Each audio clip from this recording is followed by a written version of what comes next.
சற்று முன் கிடைக்கப்பெற்ற மிக முக்கியமான செய்தி ஒன்று வெளியாகி உள்ளது. கொடநாடு வழக்கில் எடப்பாடி பழனிசாமி தான் குற்றவாளியா? நீதிமன்றம் விசாரணையே தற்பொழுது இறுதி தீர்ப்பை வெளியிட ஏற்பாடுகள். நீதிமன்றம் அறிக்கை ஒன்றை வெளியிட்டிருக்கிறது. வருகின்ற 24ஆம் தேதி எடப்பாடி பழனிசாமி அவர்கள் நேரடியாக நீதிமன்றத்தில் ஆஜராக வேண்டும். சிபிஐ துறையினர் சொன்ன அனைத்து வாக்குமூலங்களையும் வைத்து நீதிமன்றம் இறுதியான முடிவை கிட்டத்தட்ட 4 ஆண்டுகளுக்கு மேலாக இந்த விசாரணை நடைபெற்று கொண்டிருக்கிறது.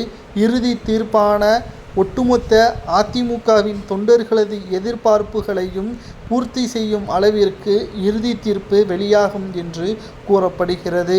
இந்த கொடநாடு வழக்கு என்பது ஒட்டுமொத்தமாக மறைந்த முன்னாள் முதல்வர் ஜெயலலிதா அவர்கள் வாழ்ந்த இடமான பங்களாவில் நடந்த அசம்பாவிதத்திற்கு யார் காரணம்? அதிமுகவின் ஆட்சியிலேயே இதை கண்டுபிடித்திருக்க வேண்டும். ஆனால் திமுக வாக்குறுதியாக கொடுத்து தேர்தல் பிரச்சாரம் செய்து திமுக வெற்றியும் அடைந்து இன்று வரை இந்த பிரச்சனை இழுத்து கொண்டுதான் இருக்கிறது.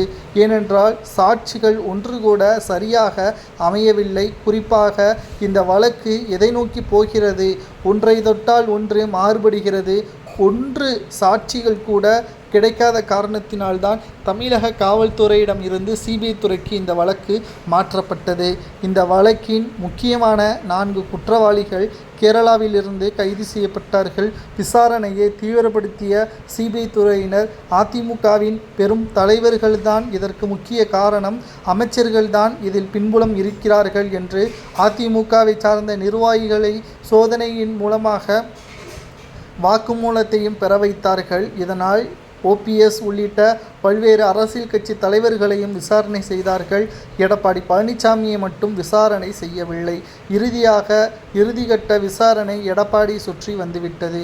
அனைவரும் இதில் குற்றவாளிகள் அல்ல என்று சிபிஐ துறையினர் தெரியப்படுத்திய நிலையில் எடப்பாடி பழனிசாமி தான் முதல்வராக இருந்தார். கொடநாடு பங்களா ப்ளூ பிரிண்டும் எடப்பாடி பழனிசாமியின் பண்ணை வீட்டில் இருந்ததாக சிபிஐ துறையினர் கண்டுபிடித்திருக்கிறார்கள்.